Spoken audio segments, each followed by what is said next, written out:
Hey everyone, and welcome to Benchmark Studios, a new venture at Benchmark program where we're gathering students and local experts to share perspective and insight into a variety of issues that affect us here in Lancaster, also across the state and even across the nation.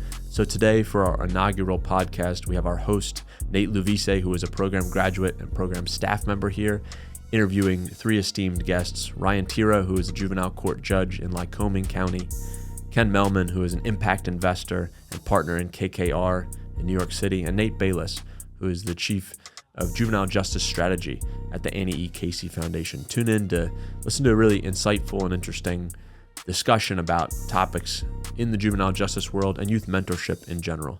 We hope you'll continue to check in on this page, Benchmark Studios, for more podcast episodes as we produce them. Thanks again. Appreciate your support and enjoy the show. I had the honor and the privilege to sit with three super intelligent and very important people that I just got the honor to go see them speak, and I was really blown away by that. So we could start at the end of the table.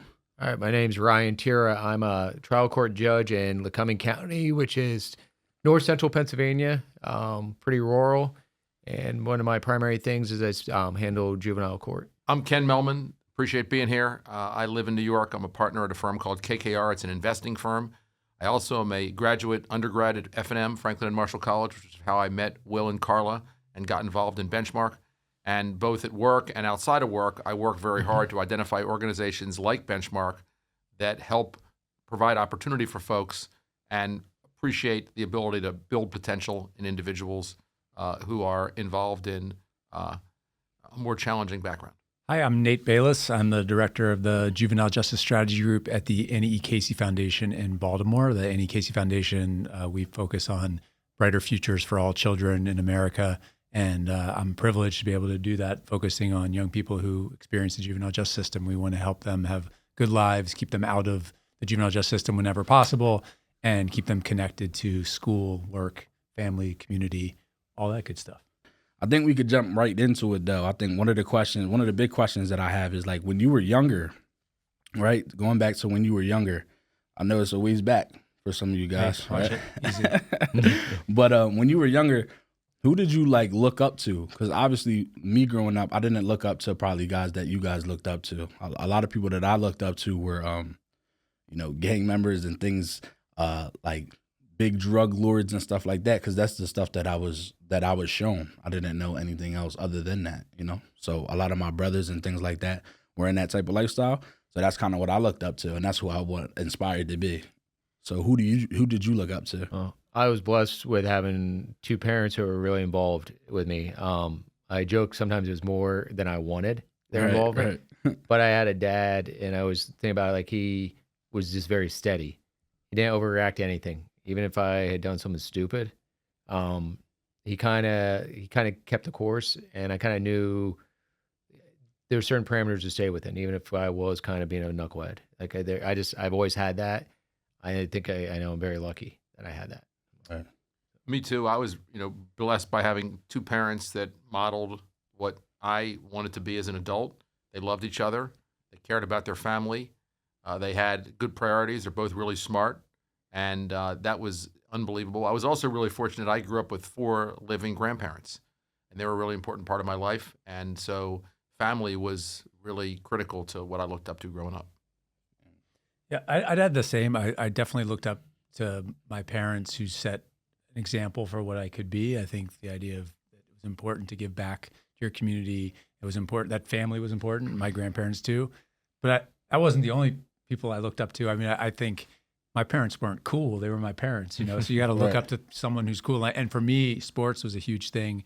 So when I grew up, all I wanted to be was Isaiah Thomas, the basketball player for the Detroit Pistons when I was a kid. That's what I thought I was going to be. You learn pretty quickly that that's not going to happen. So I think I had a lot of those same things. I was looking up to, basketball players, musicians, things like that too. But it was always grounded in family.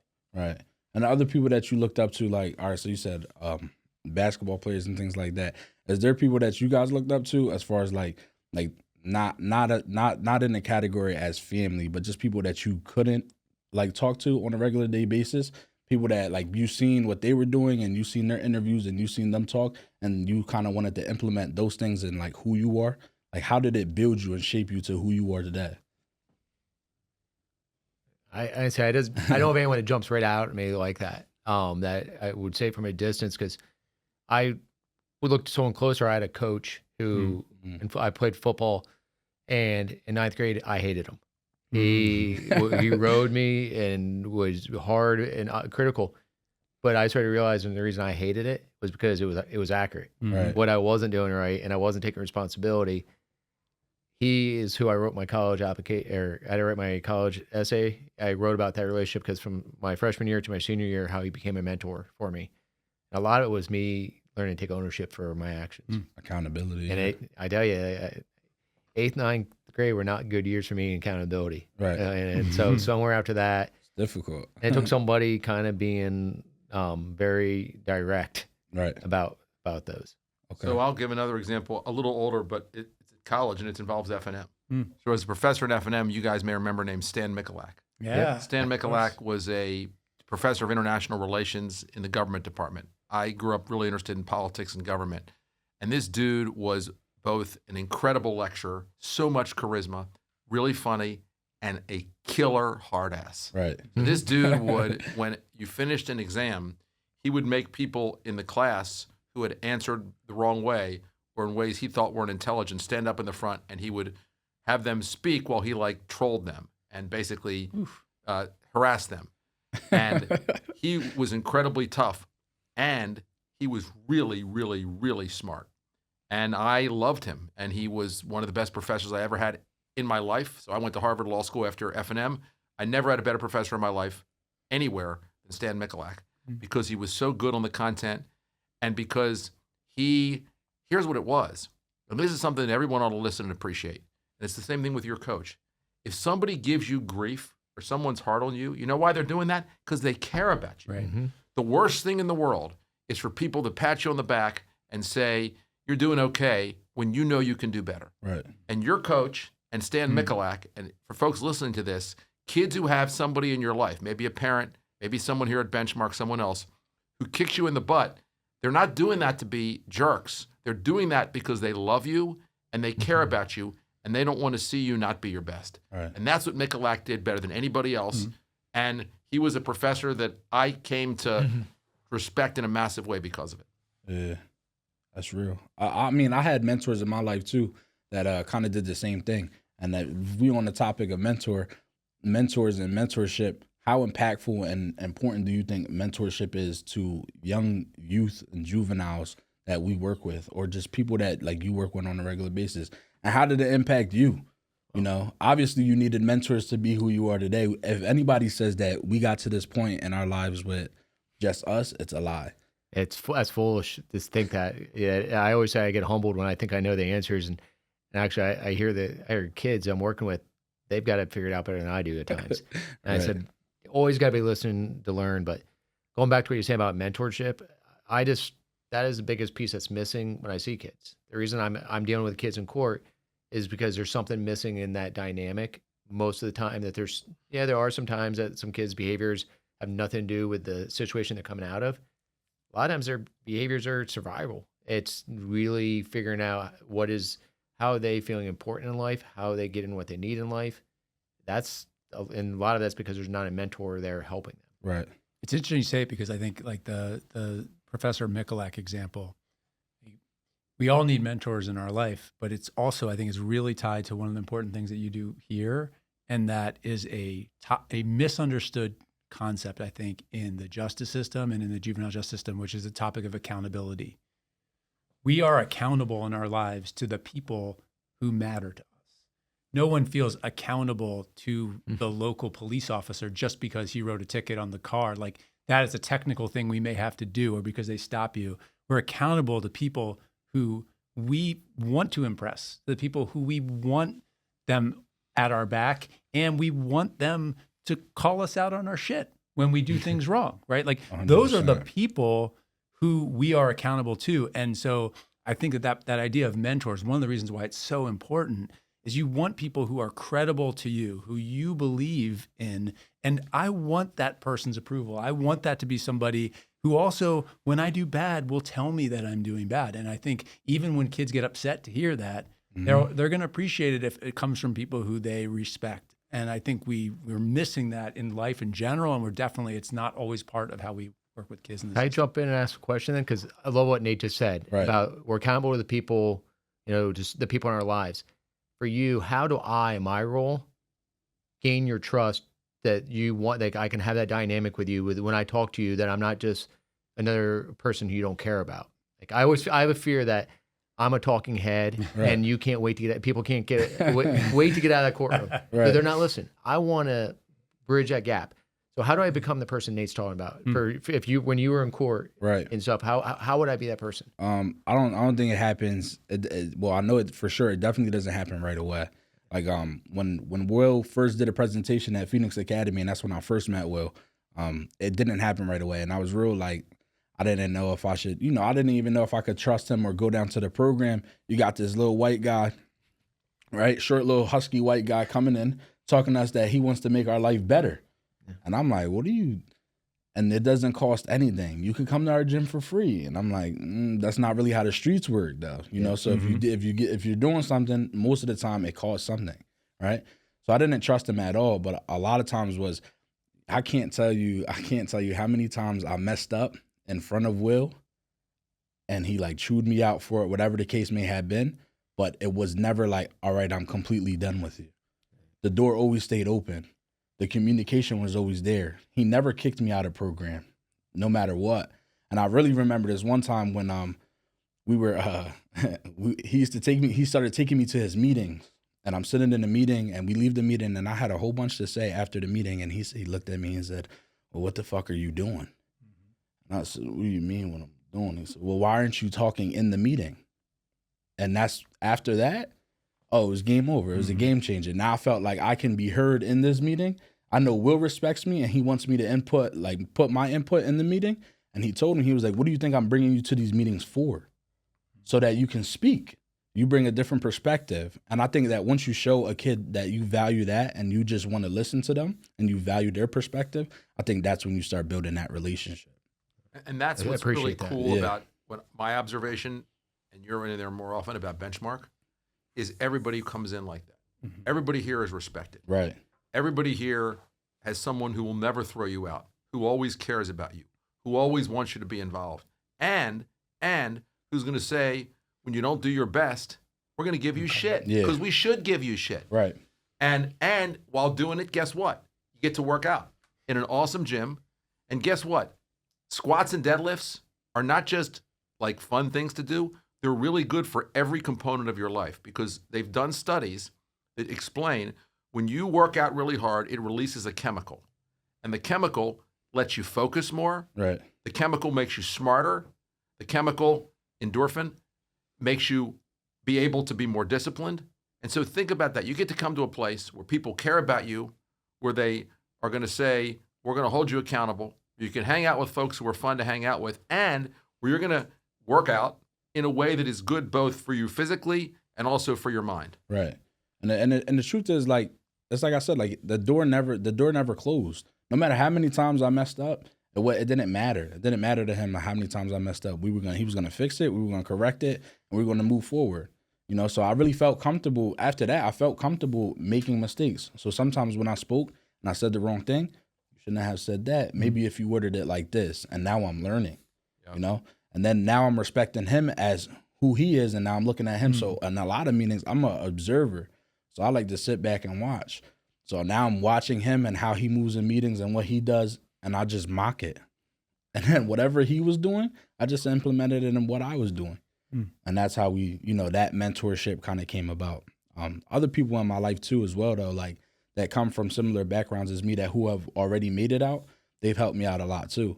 Roman, who has a similar background like me, there's some things that he could talk to me about because he just gets it and he relates to it that Will probably can't talk to me about. So the power of having multiple mentors in your life is super important. I got another mentor named Mark Corman. He's like this little 5'5" white man. He's really tiny. I'm sorry, Mark Corman. I know you're probably going to see this. I apologize. But you wouldn't, we've walked into places and people look at us like, what is this relationship, right? But he's helped me so much understand like who I am and I feel like in Benchmark program I only had one tool, and it was a hammer, and it was my way or no way. And he taught me how to have these tough conversations with people so that I can get into certain rooms and then I can express how I feel and we can get something done. Not everybody works how I work. So having mentors in my life was for sure important. Yeah. How many mentors do you guys have like right now? It's probably a lot though, but yeah, and they come in like I love how you said it, because they come in different shapes and sizes, right. Literally and figuratively. I mean, they're people in work, people I look up to. There's lots of people who I've learned so much from, and I feel like one of the life lessons is to be listening more than talking, even though I like to talk, because there's so many people you can learn from, right, who've had in different walks of life. In this world, a lot of my mentors are people a lot younger than me, right? Who have had experience in the system, who have had lives that were much harder than mine, who've taught me a lot about what it took to overcome that, who've corrected me on some of my misconceptions about what I think is going on, right. And so I continue to have that. And honestly, at almost 50 years old, my parents are still my mentors, right? Like I'm still looking up to them. I'm still asking for advice. Those things don't really go away. So yeah. I agree with that. And I also think something that you said that was so important. You were talking about how you watch how Will speaks and you try to emulate him. 100%. I think that if you can watch anybody who's really good at something and watch how they do it and then figure out how they prepare to do what they do, you can learn a ton. So I used to be, before I was in business, I was in politics, and I watched so much in the late 90s of Bill Clinton. Bill Clinton's really articulate. And if you watch how he explains things and how he expresses himself, there's so much you can learn about what words you might use or the way that he answers questions and listens to people and engages. That's one example. I have a personal trainer. He's a mentor to me, because if you're really into fitness and working out, then having someone that's really smart about that can be a mentor to you too. So think about everything you want to do in your life and figure out someone that does it really well and figure out how you can either get to know them, or I don't know Bill Clinton, but I can watch him. I can go on YouTube and watch a whole lot of how he speaks. Right. And if everybody does that, then you have direct mentors that you get to know that are in your life. And then there are other people that you're observing that you can view as a mentor. Right.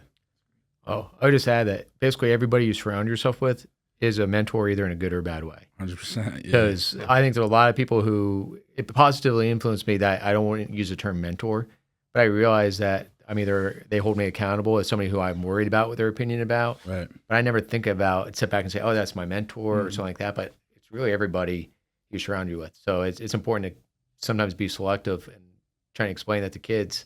Sometimes you need to be selective about who you are putting around you. Yeah, it's that like saying like you are who you hang around. Yep. Show me 4 millionaires, I guarantee you become the 5th one. Show me 4 bums, most likely you're the 5th bum. You're right. So it's kind of like that. The other thing I think that is so important for folks to appreciate is that if you've got really challenging situation going on in your life, right, the way your mind works is when you deal with that situation, you develop coping and adapting mechanisms. Right. So people that have grown up in an environment where they were worried, for example, about what someone else might do to them, they're really good at reading people. Yeah. They have crazy high EQ. Right. And other people who might learn differently than I do are people who are going to be in a place where, because they learn differently, they're going to see things I'm never going to see. Right. So like there's a ton of people who are crazy successful who are dyslexic. And that's because of the way their mind works. Is they may not read the same way I read, but they're going to see things I could never see. Right. Yeah. Well, yeah, I definitely observed a lot. And I think I really started learning that from when I didn't know Will and I was in the streets, and it was more of a survival thing where I need to read this room and make sure that I can get out this room safely. Right. So I'm really just observing everyone and making sure that I know what's going on. But like, let me say something about what you just said. when you got, you so think about before you were here. You were in a world where your survival depended upon Right. whether you could read what people's intentions were. Right. And you could understand them. So, you know who else was like that? Jeff Bezos. Yeah. So Amazon, he built, and if you watch what he did, he was a brilliant salesman for Amazon. All these entrepreneurs, all these guys and ladies that are billionaires that build these companies, ultimately their ability to be effectively selling their product or their service is huge. And that's a skill you got. Right. And you probably got it better than they got it because of the world you lived in. So how do you put that to work? So everybody that's listening to this who's thinking like, how do I deal with this situation? Think about the skill you have in one kind of situation, how incredibly powerful it could be in another. Right. But I don't even think I had the opportunity to like think about how well I can do this in the professional world just because I never had that opportunity or even seen myself. And I could never see myself in a room with 3 guys to your statute. You know what I'm saying? I never could picture that in my life, right? I could never see it. So I think exposure equals expansion. Will took me, and the first time we ever went somewhere, he took me to Boston, right? And we go down there to see this other weightlifting program, and he had this, he had this whole thing set up where like we were gonna go walk to Boston College and walk around and go to the park and go out to eat. And I stayed, the only time I left was when we went to go see the program. And when we got back, I stayed in the Airbnb and I slept the entire time because I never had a bed to myself. Oh, wow. Yeah. No one knew that though. But I always slept with my little brother. My little brother works at Benchmark Program now. We slept in the same bed all the way through high school. We were in the same bed. So when we went out there, he's showing me all these different new things, but I really just wanted to sleep in the bed. That was enough for me to be like, yo, I can get this for myself. The room was nice. The Airbnb was nice. The water was out of a little thing that was filtered. It was nice. We're not drinking out the spigot, So it was a crazy experience for me, and that just opened up a lot of doors where like I could see this for myself now. So how do we get the same opportunity that I had to these other kids so that they can see how effective they can be from what they learned already by just surviving into this professional role? I use the term, I feel like kids don't know how to dream. Like that's like all the time. I'm like, they have like this blinders on, they're very narrow, what they're in front of them. Like, as you saying, you were trying to survive. So what's in front of you is what you know. And I'm like, why? These kids don't know how to dream. Well, the big thing here is shifting perspectives, right? So many kids like you that you talk to, you work with, if you talk to a young kid, they think short term. What's in front of me right now? I'm not worried about buying a house. If you're talking to me about real estate, I don't care about real estate because I'm trying to figure out what I'm going to eat tonight, right? So what we do and what I do when I teach lessons, every lesson I try to make sure that I'm teaching, wherever it is, I'm trying to make sure that it's applicable to your life right now. You can leave out of this door, you can leave out of this room, and you can apply this to your life right now. But honestly, I really think that exposure equals expansion. Kids don't know how to dream. I can't see that for myself. But let you fly me out to Miami, and you take me, it's not even your mansion. It could be someone else's mansion. We just do a house tour. Now I start to think. Yeah. Now I'm like, yo, this is obtainable. I could do this stuff, right? I never rode in a Tesla. First time I rode in a Tesla, I was like, this is amazing, right? He got the car parking itself, and it's telling us when other cars is around us. I'm like, we're in a spaceship. This is crazy. And mind you, I'm 25 or something like that. So then I start to think again, like, this is obtainable. I can do this. But the truth is that kids need to be exposed to it. Yeah. We only know Lancaster City. They only know Lancaster City. They only know Maryland, Williamsport, New York. They only know like those 5 boroughs. That's all they know. Right. They could take a train and go over there. That's all they know. So how do we get them outside? And how do we start to do that? Is there a program? Like, what do you guys think? How can we start to show these kids that there's more than just what's in your area? Because like along those lines, what was your thought? The idea of going to college, was that like so foreign to you? That idea of like you'd go to like so kids that you ran with ever talk about college? So when I played football in Coatesville for a couple of years, just two years, and that's all those kids talked about was college football, and that's the only time I thought about it. before then, college wasn't even on. Like after, I don't even know if we gonna get through high school, right? Yeah. When I went over there and I surrounded myself, right? You hang around with 4 millionaires, you're most likely becoming the fifth one. And when I started hanging around them, that's college was all I was thinking about. What happened was my mom got up. I don't know why she left, but she just ended up moving to Georgia. And she said, either you're coming with me or you can figure it out.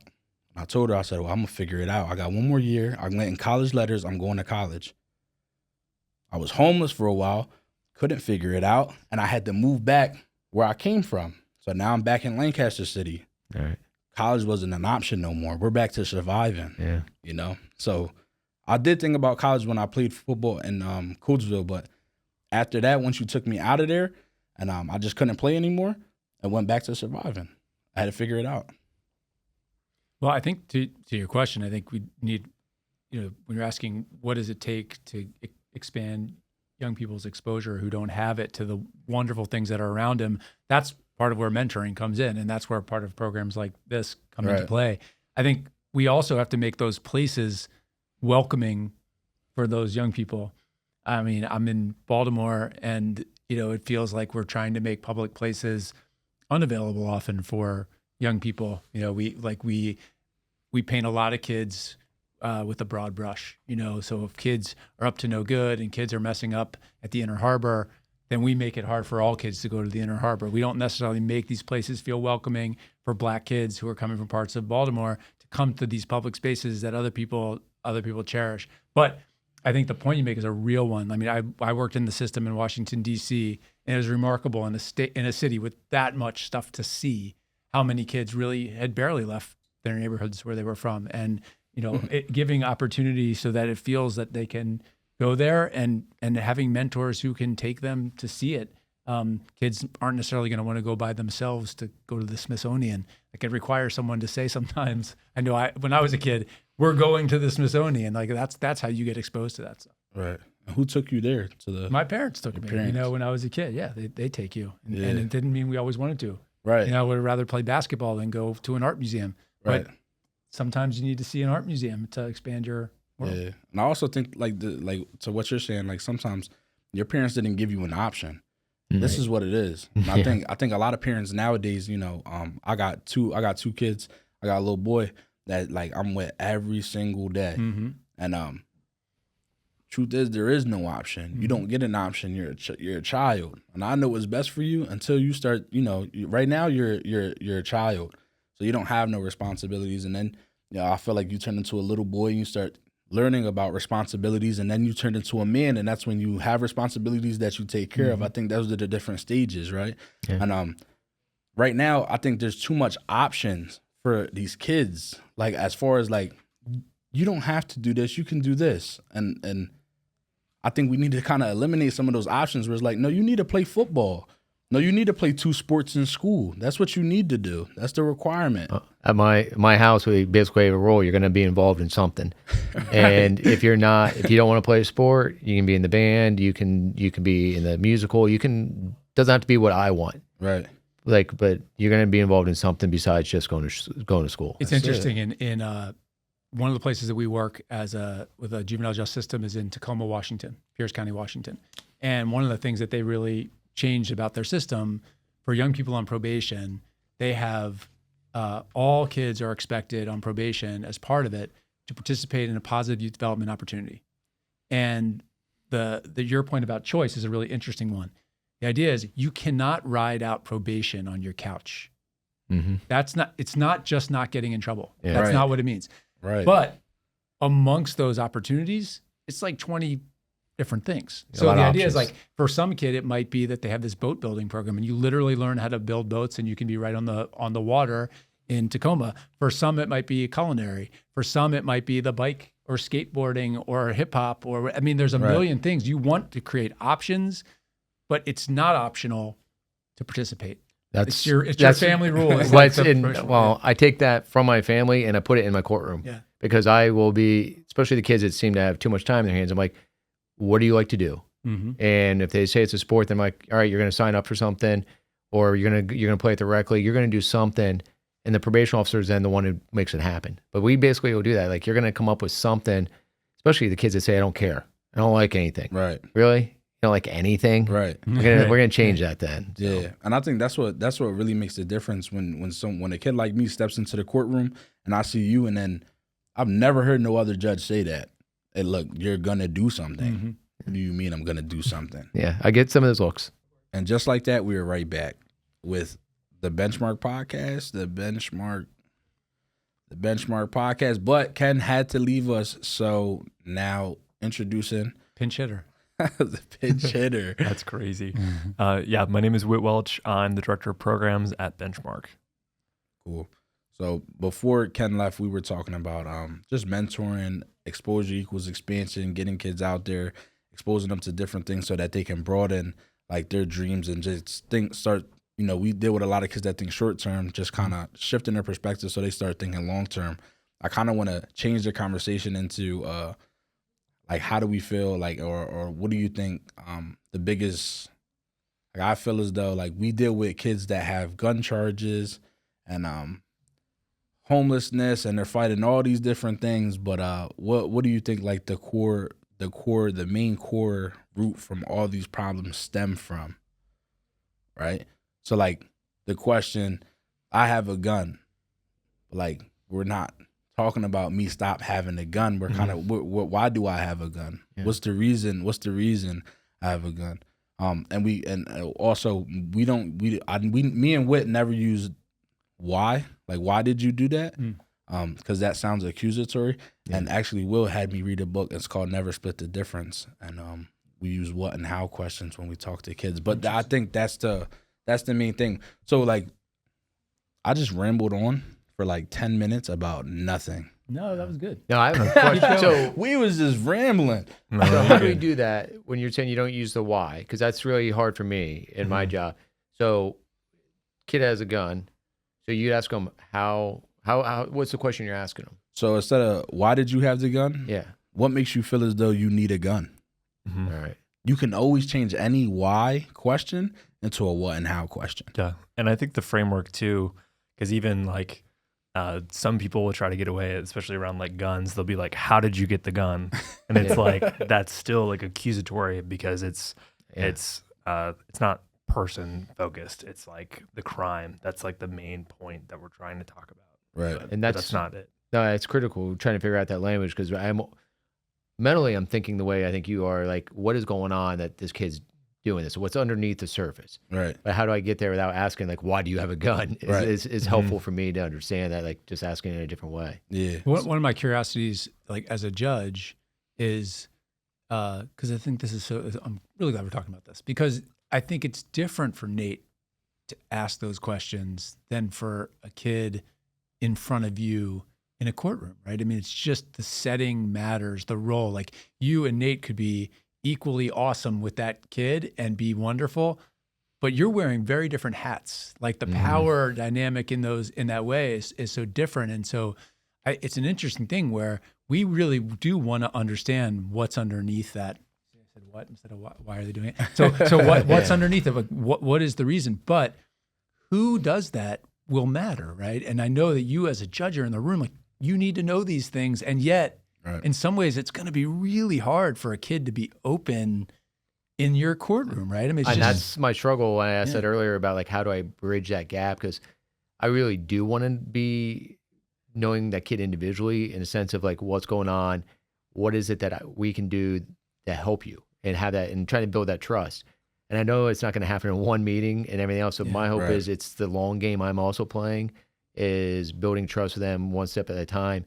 But I'm constantly asking questions to people that are in this field, or even the kids in front of me, to try to figure out, oh, if I do this differently, this is going to play better with this with the kids. Like, they're going to get this, they're going to put down their guard a little bit more. Yeah. Go ahead. I'll say this, right? It's going to be a lot, like he's saying, it's going to be a lot more difficult for you than it is to me. I look like them, I talk like them, and I dress like them, right? And there's a lot of things that I know, like the word trapping, right? So I know what trapping means. So if a kid's talking about trapping, I know exactly what you're talking about, right? Because I speak your language. And you just taught me something today. So like now when I hear that, I have a whole new concept of what's going on. Right. So I also think that like what we do at Benchmark Program and how we do it it's so crazy because like we've said before, and I've heard you guys talk about it on the panel, it's not one key fits all. Right? It's all these different people. And I feel as though someone like Will coming into the gym and me coming into the gym, let's say there's a kid, little Jimmy, has a gun and he's dealing with all these problems. I'm working with him, but I know that the best person for him is Will, but Will can't break down that barrier. Mm-hmm. I'm going to bridge the gap. All right. So now I'm going to tell little Jimmy, Will's one of my best friends. Will helped me do this and this and this. You can trust Will. I trust Will. And now he's looking at Will like, I'll talk to you. It's a different game. Right? So I was going to ask you, because you said there's other gentleman who's a mentor. You said he's the shorter gentleman. Mark Corman. How did he how did he get your trust? Because that's, for me, I think it was Will who. It was through Will. All right. It was through Will. And first couple times we met, it was real stale. We didn't really talk about much. And then I started having questions. I started finding out who Mark Corman really was, right? So I'm asking Will about Mark Corman, not asking Mark Corman about Mark Corman. So Will's telling me who he is. And then I started asking Mark Corman about, what did you do for work? How did you handle this type of problem? And then once we started doing that, then we started building that relationship where then he was asking me, what's blood life like? And I'm like, it's like this. And then he's like, well, what does this mean? And, then he's like, well, how do you talk on the phone? And I'm telling him different type of lingo for oh man, I hope we cut that out. But I'm telling him stuff that, I wouldn't tell just anybody, right? Yeah. So now I feel like he's my friend. Then he invited me over to his house, beautiful house. So that was the other thing I was, Ryan, thinking about is the idea of, you said before, you only get to see a young person for a short amount of time and you don't get to follow up. Even here, right, if you could be the most credible person in the world because of your life experience, but if you're not consistent, right, then forget about it. It doesn't matter that you saw him the one time. And so that, what you just described in that story, it's not just one conversation, it's that you keep going back to that. And I think that's one of the things that you can offer here. You're seeing these kids over and over, and you're not going to do it right every time, right? I assume you make mistakes all the time in the approach with young people, and yet you have multiple chances to get it right because they keep coming back. And I think that is a thing that I know we often hear from young people who've experienced the system. By the time a kid gets in the juvenile justice system, there's oftentimes a lot of things that have gone sideways for him. And a lot of that comes from inconsistent people in their lives, people who have promised them things, done things, been there for a minute, but not been there. I laugh because the number of times I've seen kids, when mom or dad starts talking and making all these promises about how things are going to be different, and you see the kid's eyes roll and the head drop, and it's that inconsistency you're talking about. They don't trust the parent to back up their words. But that's before they get to the system. That's what they've experienced. I also think that some of it comes from what kind of questions you ask them in the courtroom, and when you're trying to build that relationship, is it meaningful questions? Are these questions coming from, can I jam you up from something else, or is it just because you really care and you really want to know? And I think you being authentic and you being who you are, you can't relate to me about carrying a gun and selling drugs. You can't. But what you can do is you can ask questions, and I feel more comfortable with you, and then I'll start to tell you the reasons why I do it. Yeah. And I think that consistency and just being there, and I'm asking meaningful questions, not questions like, where'd you get the gun from? Mm-hmm. Yeah. So we can go get that guy too. It's not that. Yeah. It's what makes you feel like you need a gun? Do you not feel safe? What's going on in your neighborhood? What makes you feel like you need a gun to get home? And then you start breaking down, these guys at school, when I walk home, this might happen. So then you start breaking that down, and then I think that's when the real work starts to begin. When you really get to the root of what they're doing it for. Yeah. It's really helpful for me to hear that, because it's another reminder to slow things down a step. Right. Sometimes you assume you know the answer, why they did X or Y, and slowing it down and just letting them have a chance to give the underlying why don't you feel safe, or what makes you not feel safe. Right. You being in a courtroom, have you ever talked to a kid about has a kid ever talked about, or has anyone ever heard a kid say social media made me do it? Have they ever said seeing those things on social media kind of peer pressure me into being this kind of guy I am today?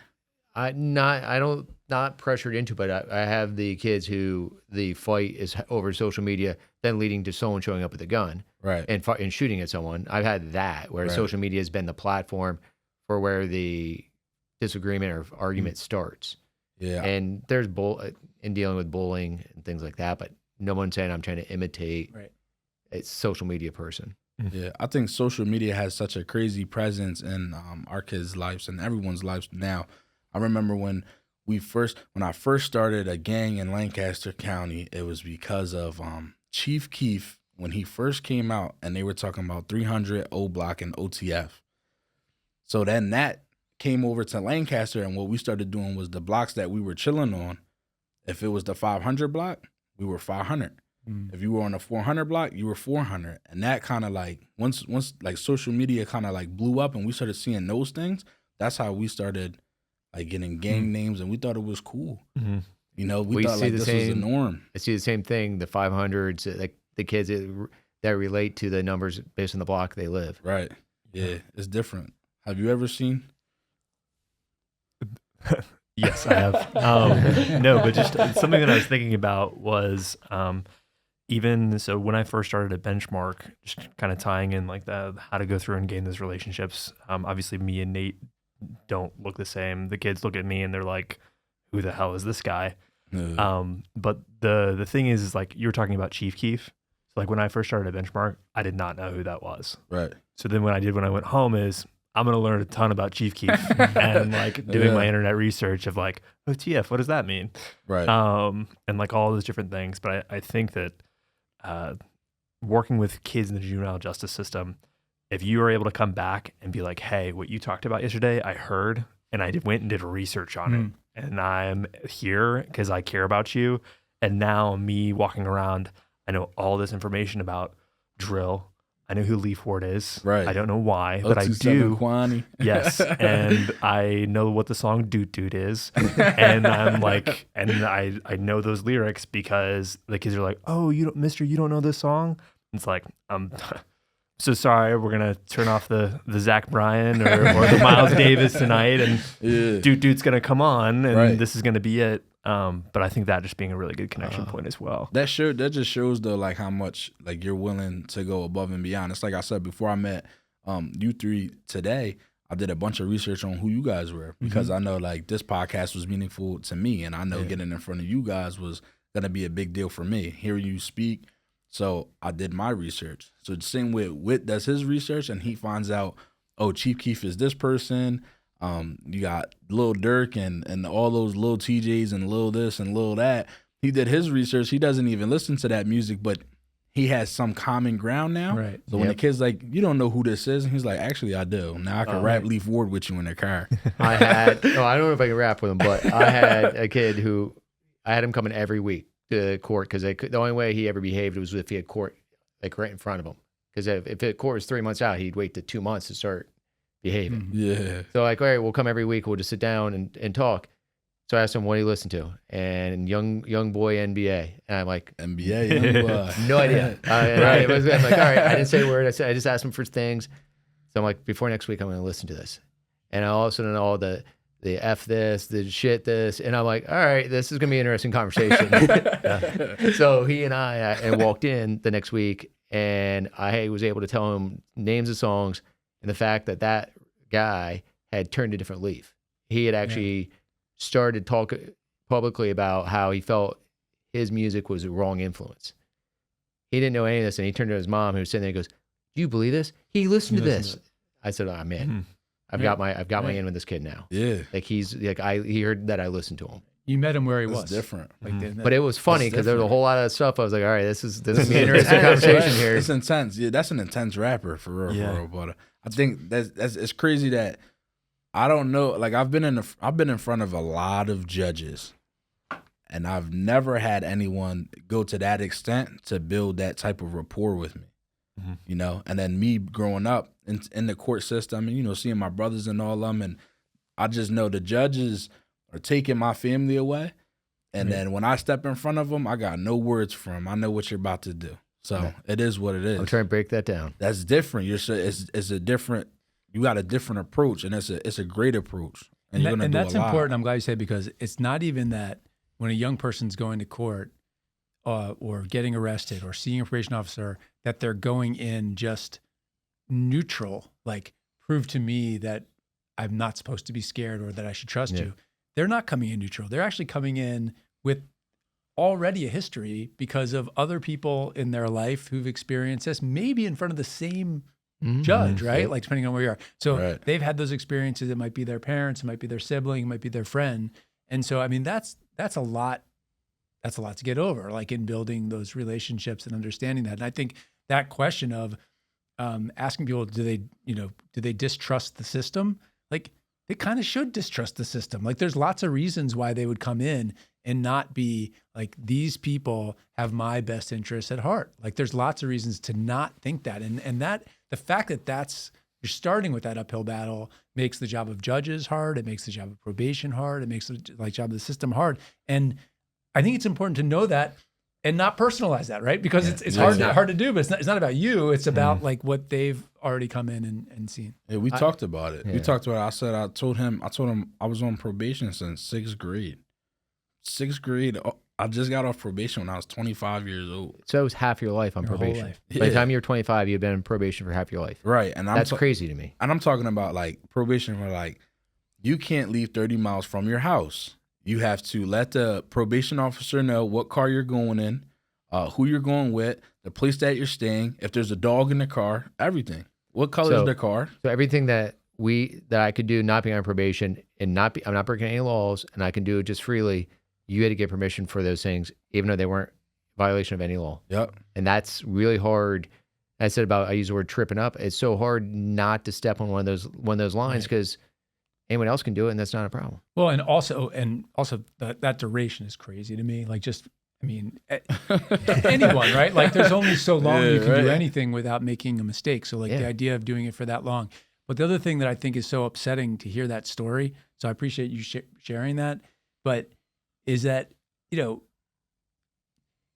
whole thing we want for young people is to imagine a world free from the system. Like we don't want the people in your county to know you, right? Like they should know you exist as a judge, but we don't want them to ever see you in the courtroom. There's no good situation where they're seeing you in the courtroom. If a young person's already been before you, the best thing that could happen is that they never see you again. Under what world would it be okay? Like if it was your own kid to like, you have kids, right? To be under probation for 13 years. Like that's just, as a child, like to do that. Like how is that teaching someone about a world where they're able to go and do great things? And I think that the more often that we keep telling kids that you're not worthy of something different, like the less chance we're going to have of seeing them succeed. And again, like that's why a place like Benchmark is so good, because it's really like built on the idea of like, you want to know what they're into, right? And like, you're like, I want to build off from that and help you be who you're going to be, like, which is very, very different than conform to like, follow these rules. And that's how we know you're doing well. Following rules for 6 months doesn't tell us a lot about whether someone's going to succeed in the long term. Like we want a lot more from them, which is again, like what we would want for anyone in our own life. We would always want more than just, can you follow these 8 things and stay out of trouble? Some of the rules too on for probation are just like unrealistic. One of the rules was you can't be around anybody else that's on probation. Right.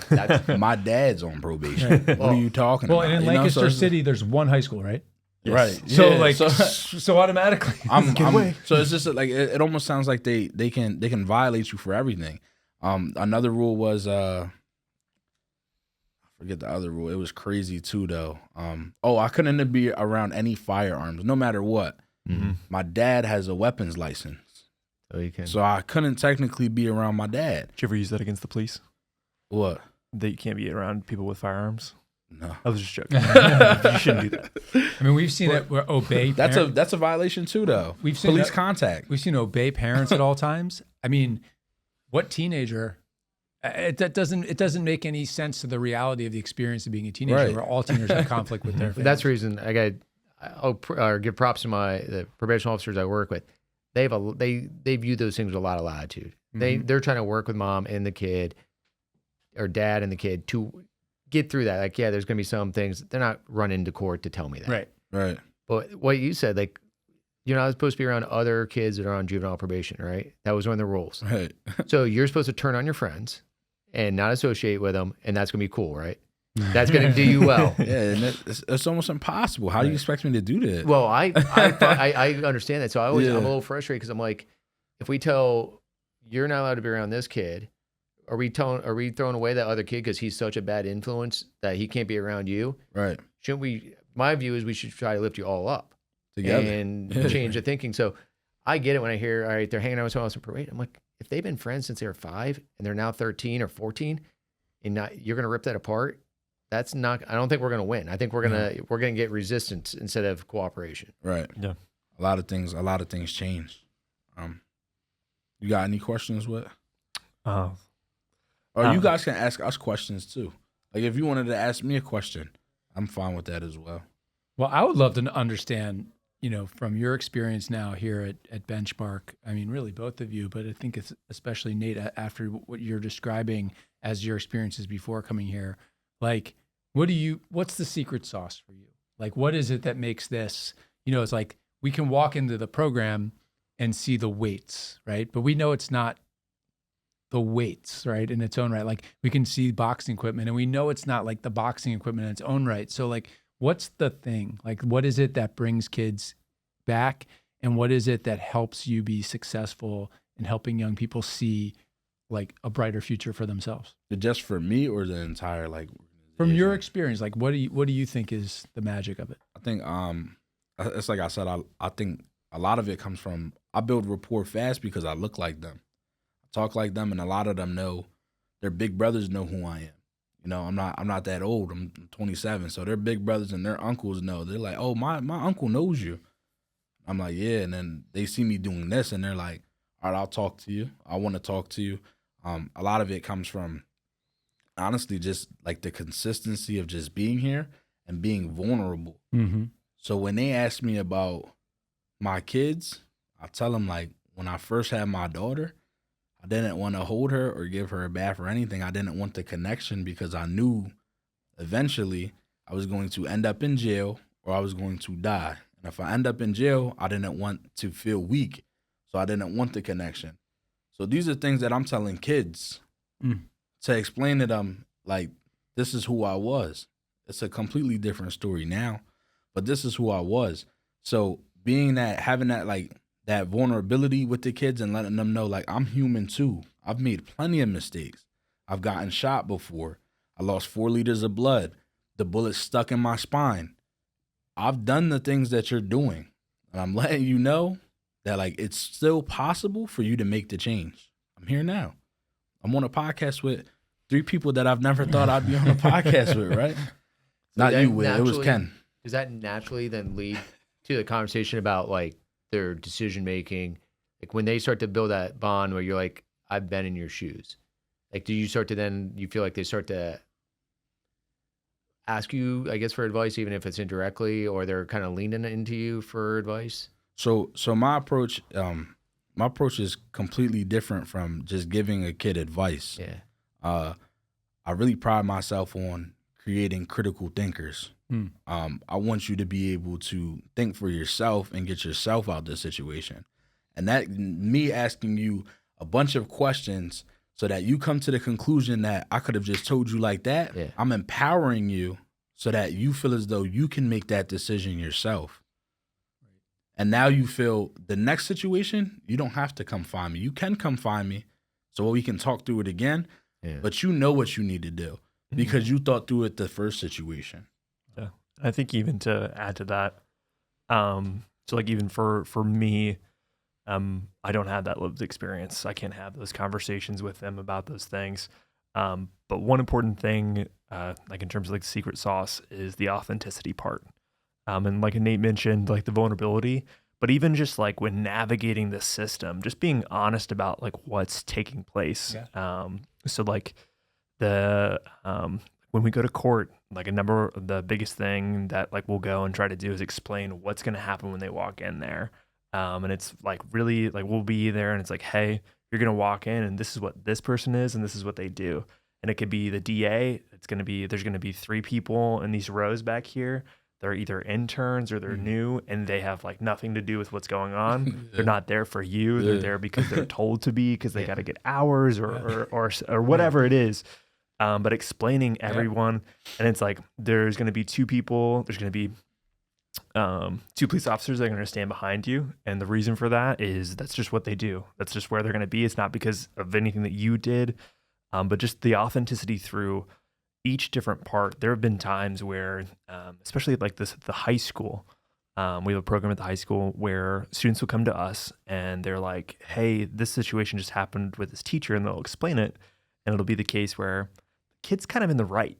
And you're like, yeah, like, so like, and you're like, oh, so then you have to go through and navigate that situation where it's not just like authority figure, but it's explaining to the student, hey, this situation didn't go your way, but these are the steps that you need to take because this is going to help you in the long run of going through being the bigger person, maybe apologizing to the teacher, and also just even viewing their perspective of they could have had a really tough day. It doesn't have to be, it wasn't necessarily directly about you. It could have just been, this is what, you're wrong person, wrong time. But I think there's completely times though where like I've agreed with kids. Like when they got sent to us for cussing out a teacher, I'm like, no, I agree with you. I would have been mad too. I'd have been upset. But then, then you start asking those questions of like, what if someone cussed you out in front of the entire classroom? How would you feel? And they're like, I wouldn't like that. I feel disrespected. Right. Yeah. So what do you think that you should have done differently? Maybe I could have just asked to have a conversation. Oh, so you can pull this teacher to the side and have a conversation with them. You think that you can do that? Yeah, I could have done that. Yeah. Right. Or even there was a girl who came to our program. She went and like cussed out her teacher, but the teacher went and like told the entire class what her grade was and like missing all these assignments and everything. And then so like we were talking with this this young girl, and it was like, hey, like I agree with you. Like that's not fair. Like that's not good. And then the conversation then turned toward, hey, but maybe there's a different way to go about that next time. Yeah. What do you mean? It's like, well, right now that teacher's in their classroom doing their thing, and you're with us, and you're suspended from school for like 5 days. So how we're going to talk about winning situations. Right. Yeah. You told her, but now you're going to fall. We're going to try our best not to make sure of this, but you're going to fall behind in your classes a little bit. Or now your teacher's going to be like, oh, like this person's suspended. And like, oh, did you hear what happened? Well, we tell kids all the time, like, you can act out as much as you want, right? They have their degree, their diploma, and they get paid every 2 weeks. And it's a lot easier to kick you out because you're disturbing their classroom, and they could just teach the other 22 kids that are left over. But I thought what you said, Nate, like you taught a lesson in empathy, right? Like the idea of how can I put myself in the other person's shoes and think about how they felt in that situation as the young person themselves is feeling like they've been disrespected, but for them to see it the other way and go, well, how would I feel if I was the teacher and I'm in a room of 30 kids and one of them, talks to me that way? Like, I mean, I think that is such an important thing for all of us to learn. And I think that doing it in a way that's not like some clinical way of doing that, but just actually through the experience of talking it out, you're teaching a lesson and a kind of basic skill of like taking the moment to go, hold on a sec. Because we all do this, right? We all do things every day where we get mad at something that's happening and we don't put ourselves in the other person's shoes, whether we're driving our car or whether we're doing like whatever. The idea of actually pausing and saying, hold on. I mean, that's a really important thing to do. This is just that shift in perspective, like you're thinking real short term. You're angry right now. You want to do something right now. Yeah. Let's shift that perspective a little bit.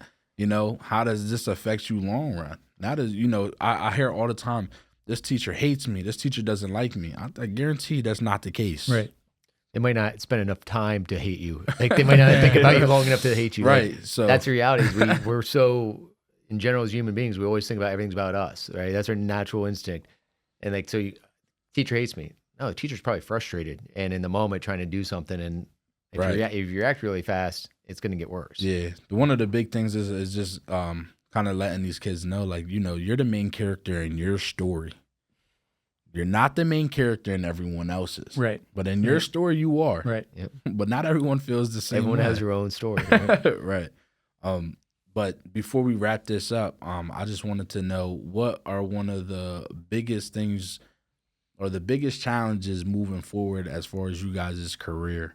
What is the biggest challenge or the biggest hurdle that you're trying to get over and overcome right now? Some adversity. You want to start, Ryan? If you have something, go right ahead. Otherwise, I mean, I'll start. I think one of the biggest challenges we have that is a forever challenge is the negative narratives about young people. Every generation, you can go back centuries, right? And it's always like kids these days. Kids these days are the problem. And I think in today's landscape where the way we consume information and the way everything is such a intense take on things going on, it really concerns me. And when we mix that with race of kids and the places where they live, we're battling a lot. And so I look at it, looking at the macro level of what's going on with kids in crime, and we can look at like when Ryan and I were teenagers, this country had a way higher level of juvenile crime than it does right now. And yet there's this perspective that things are always getting worse. Mm-hmm. And I think that there are specific things that are more challenging. I imagine as a judge today, knowing that there are just way more firearms out in the world, and that means more kids are picking them up, is a very scary thing and raises a lot of questions of like, what do we do about that? But to me, I think the biggest challenges we have is how do we make sure that we get more kids exposed to places like Benchmark when they're getting in trouble? Because I do think that we have an understandable but wrong instinct, which is the worst thing that a kid does. Our instinct is to give them our worst. And I think that we have to figure out how to reverse course on that, because all the wonderful things you do here, and you do a range of work here. But the best part is that you're saying, actually, we're raising our hand. We want to take on kids who face the most difficult challenges. That's what we're trying to do. And it's really wonderful to do. Everyone needs a mentor. Everyone needs an after-school program. But saying like we want to do it for kids who present with some of the biggest needs, we want to work with kids who've harmed other kids. Right. Yeah. That takes something really special, and we just need a lot more of that. So it's awesome that you're here doing it. It's like, how do we have 50 more benchmarks, whether it's this program or something that comes with the same spirit, values, detail, all of it like that? I think we need a lot more of that. That is a challenge right now. Oh, it is. I said earlier, I think human capital that's in this field that's willing to work with kids and be that positive adult influence. I think that's a huge gap. It's probably always been the gap, but that's one thing of it. And then I'll flip it to the other side, is because I'm part of the system, is that giving the system an opportunity to realize that it's not, you don't have to accept the system as it is. And the reality is the system is just a bunch of people. Yep. And give some of us the chance who I like to think like I'm willing to push against what the norm is or what's always been done, and not just show up and process, but actually engage. Give us a chance. When you're on the other side, don't assume that we're all have that mindset of like throw away the key, lock a kid up and throw away the key. Right. That there are some of us out there, and I think there's a lot of us out there who want the opposite. Doing things. Right. Mm-hmm. Well, I appreciate you guys for cutting out some time to talk to us. And I do want to say that I definitely was blown away by you guys on the panel and in this room, just the answers that you've given and the vulnerability of you being able to shed some light on the inside of both of your jobs. And we really do appreciate you guys. So awesome. Thanks, Nate. Thank you, Nate. See you. That was fun.